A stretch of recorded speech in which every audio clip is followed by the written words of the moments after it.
אז הנה 5 סיבות בגללן מעולם לא הייתה הזדמנות טובה יותר לבנות קריירה כמאמן מנטלי. סיבה ראשונה, גודל השוק. לפי סקר שערכה חברת פרייס ווטרהאוס קופר, עולה כי קואוצ'ינג הוא ענף שמגלגל $2 ביליון בשנה. בעברית זה יוצא 7.5 מיליארד שקל בשנה. אני גם מצרף לך לינק לתוצאות הסקר מתחת לוידאו הזה. ולפי אותו דוח שיווק מ-2007, השוק הזה גדל ב-18% לשנה. ב-30 השנים האחרונות עולם האימון התפוצץ והפך לעוצמתי וטבעי בעולם, וגם כאן בישראל. כיום מנכ"לים, מפורסמים, סלבריטאים, ספורטאי עילית בכל הרמות מלווים אישית על ידי מאמנים מנטליים.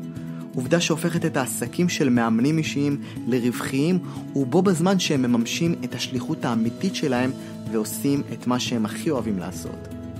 הסיבה השנייה היא שעולם העבודה המסורתי מת. תראה, הדרך שבה אנשים חיו בעבר את עולם העבודה כבר לא קיימת. עולם העבודה כבר לא מציע לנו את הביטחון והשקט הנפשי שהיה מוכר לנו, לפחות בתקופה שההורים שלנו עבדו. היום בשום ארגון אין כזה דבר לקבל 20 שנות קביעות. יותר ויותר אנשים מקבלים מכתבי פיטורים ונזרקים לעולם שפועל לפי סט חוקים חדש שאף אחד מעולם לא הסביר לנו כיצד הם פועלים. בשורות מדאיגות קצת. אבל רגע, כי לבשורות האלה יש צד חיובי. כי החלק הטוב בכל הסיפור הזה הוא שכאינדיבידואלים לכל אחד מאיתנו בעולם הזה יש מטרות וחלומות. מה זה אומר? זה אומר שאנשים כיום יכולים לבחור מה לעשות בחיים. וכדי להגשים את המטרות האלו, האנשים הללו צריכים למצוא את הנתיב האישי שלהם, להכיר ולהבין את עצמם ברמה עמוקה יותר, לקבל החלטות חדשות ולמצוא את מסלול החיים שמתאים להם. ונחש מה אותם אנשים צריכים?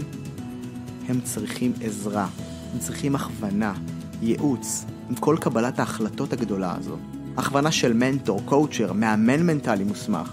אנשים צריכים מישהו שילווה אותם בתהליך מימוש הפוטנציאל הגדול יותר שכבר קיים בהם.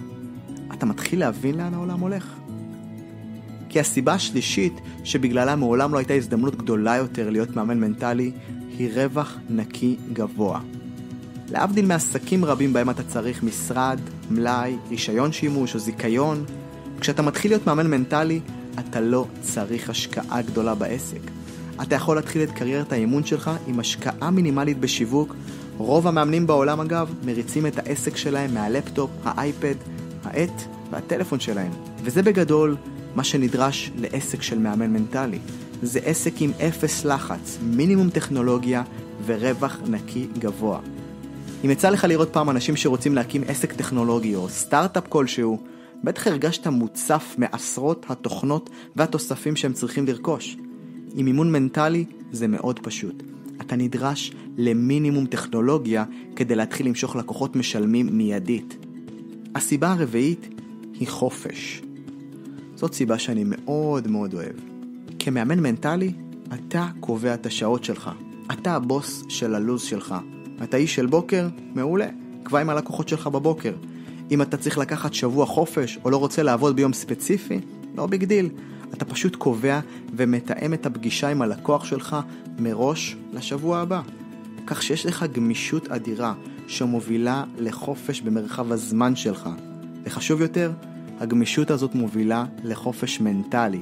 כך שאתה חופשי מהדאגות, מהלחץ ומההתחייבויות שיש לרוב בעלי העסקים. אני באופן אישי קם מתי שאני רוצה בבוקר, אני עובד מתי שאני רוצה, וכשאתה קובע את השעות שלך, אתה יודע שאף בוס לא יוכל לגזול את הזמן היקר שלך עם האהובים עליך. רגע, עדיין לא סיימתי, כי סיבה נוספת שזו הזדמנות נדירה להיות מאמן מנטלי, היא הכנסה קבועה. עם שירותי תשלום פשוטים כמו פייפל או קארדקום שזמינים כיום לכל אחד, אתה יכול להקים עמודי תשלום חודשיים שיחייבו את הלקוחות שלך מדי חודש. ככה שאתה לא צריך לרדוף אחרי לקוחות חדשים כל חודש, מה שאומר שברגע שלקוח מתחיל עם מאמן מנטלי מוסמך להישגים, הלקוחות בדרך כלל נפעמים מכמות הערך והסיפוק שהם חווים רק מלדבר עם מישהו על המטרות והרצונות שלהם. הם מרגישים את הערך העצום בלהיות סביבך, לידך, ולקבל ממך את העצות המדויקות. הם מתחילים להתרגל להיות מלווים על ידי מאמן, וזו בשורה מעולה. ואז מה שאתה צריך לעשות זה פשוט לצאת החוצה לעולם ובאופן קבוע לעזור לאנשים, מה שיגרום לאנשים להצליח ולחשבון הבנק שלך כתוצר לוואי להתמלא.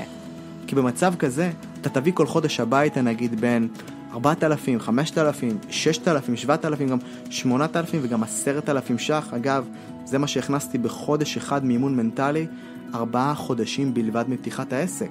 מה שמוריד הרבה לחץ ומאפשר לך להתמקד במה שאתה עושה הכי טוב. ואולי הסיבה החשובה והמשמעותית ביותר שבגללה מעולם לא הייתה הזדמנות טובה יותר להפוך למאמן מנטלי, היא שאתה המאמן המנטלי של עצמך, שמוביל את עצמך לתוצאות. הכלים של האימון המנטלי משפרים אותך בכל תחום, בחייך האישיים, המקצועיים, בזוגיות, בכמה כסף אתה מביא הביתה כל חודש. כשאתה המאמן המנטלי של עצמך, אתה בעצם מבטיח לעצמך לא ליפול בתהפוכות החיים. ועכשיו, כשהחוסן המנטלי הופך לחלק בלתי נפרד ממך, אתה יודע להציב מטרות מרגשות, להרגיש אפילו את חוסר הוודאות מדגדג לך בבטן, ועדיין להמשיך לעבר המטרות האלה, בלי להוריד את העיניים מהמטרה, בדיוק כמו כל האלופים שזמנם הגיע.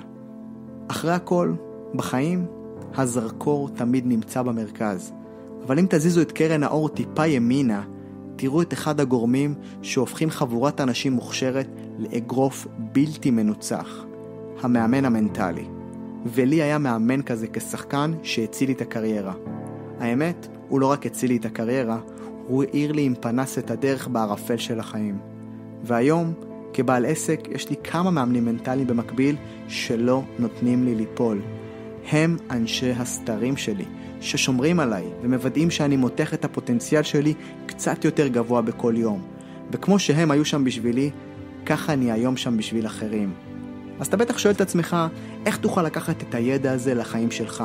ואולי אתה גם שואל, איך הופכים את הידע והניסיון שלך בלעזור לאנשים למקצוע מבוקש עם מודל כלכלי מדהים? התשובה היא להפוך למאמן מנטלי להישגים, קודם של עצמך ואחר כך של אחרים. ונכון, עם ההזדמנויות בחיים מגיעות גם הבעיות, האתגרים.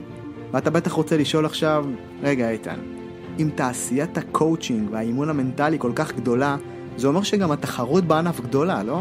השוק בטח מוצף. בטח יש לי מלא מתחרים, מלא מאמנים מנטליים. אז התשובה היא לא, אפילו לא קרובה. ובהדרכה הבאה אני אגלה לך איך נראה יום בחייו של מאמן מנטלי, כמה כסף באמת אפשר להרוויח כמאמן מנטלי להישגים, איך עושים את הדרך הבטוחה והלא מאיימת בין העבודה הנוכחית שלך לקריירה של מאמן מנטלי במשרה מלאה, ומהם 3 הדברים שחייב לבדוק ולהיזהר מהם כשמחפשים בית ספר ללימודי אימון, ואיך להביא את הלקוח המשלם הראשון שלך תוך שבוע.